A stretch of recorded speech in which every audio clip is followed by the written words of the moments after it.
Hello, my next Star Killer X here, and thank you for travelling with me today. And today we are staying at the Village Hotel in Aston-Under-Lyme, as we are here for Manchester City football against Napoli, which will be in a separate video.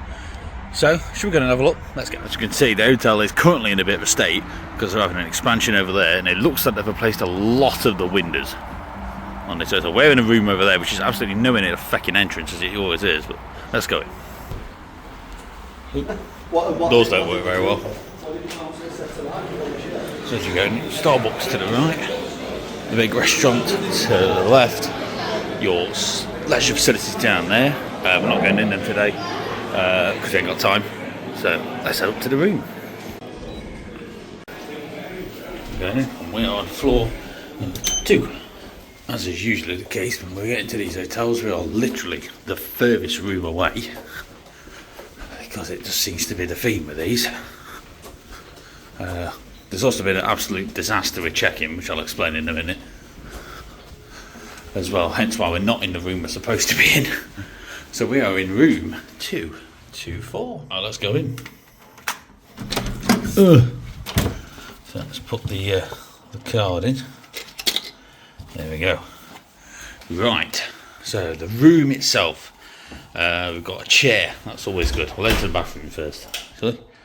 So, bathroom is a wet room style with your shower, your sink and your bog.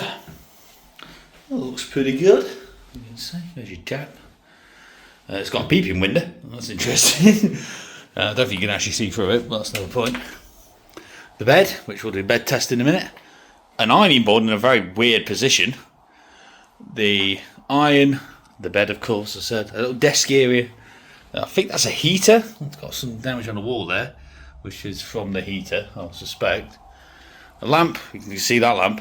And then a window. It's actually got a door on it, which, if you look outside, if you went out there, it would be extremely dangerous. I get why that's locked. Right, so let's do the bed test. Right, do bed test. Top my shoes off. That's gone on the floor. Oh, just pick that up. There we go. Right, let's do bed test. Yeah, that's pretty good. Let's turn around to get on the pillow. They're a little hard for me, the pillows, but I'm picky. So, yes. So, it was a disaster checking in. We got here and essentially they didn't have a reservation. So, I've ended up in a bog standard room. Well, the other person I'm with has got the room that we bought, the club rooms. So yeah, so they didn't have the bucket, so we've ended up being shoved in whichever room was available. Tragic. And of course it's the furthest bastard away. Oh, so apart from the ironing board and being in a strange position, it's pretty much identical. There's no wardrobe in these. But yeah. So as I said, we are here today to go and see Manchester City play Napoli. So that will be a separate video to this one. But for now, so the usual stuff still, I'll get food while we're there because we are getting food while we're there. Put it into this vlog as well as obviously the main vlog from Man City. So let's head off to the Etihad, have some dinner, and then I'll be back with you. Next time I'll speak with you will be when we're back in the room after the match. See you in a bit. So we're now finally back in the room after a great time at the Etihad. So we'll just go over what we had for food wise anyway. If you want more detail, there'll be a separate vlog for all the stuff over at the stadium.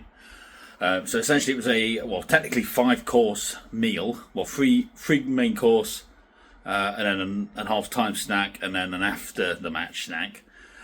So it started, just have a quick look at the menu on the screen. There was, say, a soup, a bruschetta, a steak and some fish on the main. Then there was a trio of desserts, and then so the other bits of half-time, sausage roll, and the other one. So, to start us off, it was a lentil soup. I've never had that before, but it was actually quite good. If we had a main, we had a steak. It was a little bit chewy, but it wasn't terrible. It was better than some that I've had, let's put it that way. And then the trio of desserts, which was basically chocolate mousse, chocolate tart, and a caramel bun. It was very, very good. And then half time was a sausage roll, which was again very good. And finish off with a cheese board. I just ate the grapes because I'm not a big fan of non-melted cheese. So yeah, that's it. So we're just going to settle in to the bed. Well, not literally settle into the bed, but you know what I mean. Yeah, so that's it for today. I shall see you in the morning when hopefully we've had a good night's sleep. See you then. Well, good morning. So, we had a really good night's sleep. Slept all the way through like a baby, which is always good. So yeah, very good night's sleep. So, should we get some brekkie? Let's go and have some. So, back in the room after a successful breakfast. As you can see on the screen now, it was a buffet style breakfast, which of course we had the usual sausage, bacon, hash browns and beans. It was overall very, very good. So, that's it for our stay here. So what did we pay for the stay? It was totaled £142 for tonight's stay, which includes access to all of the facilities as well. And parking as well, which isn't too bad. Even though there was a fuck up at check-in, of course, because we didn't get the room that we booked. But oh well. So, would I recommend you stay here? Definitely. We stayed here multiple times, and that's the first time that there's been a cock-up, so it's fair enough. Okay, so that's all for this vlog. Thank you very much for watching. I've been X-Star Killer X, and thank you for travelling with me today. See you next time.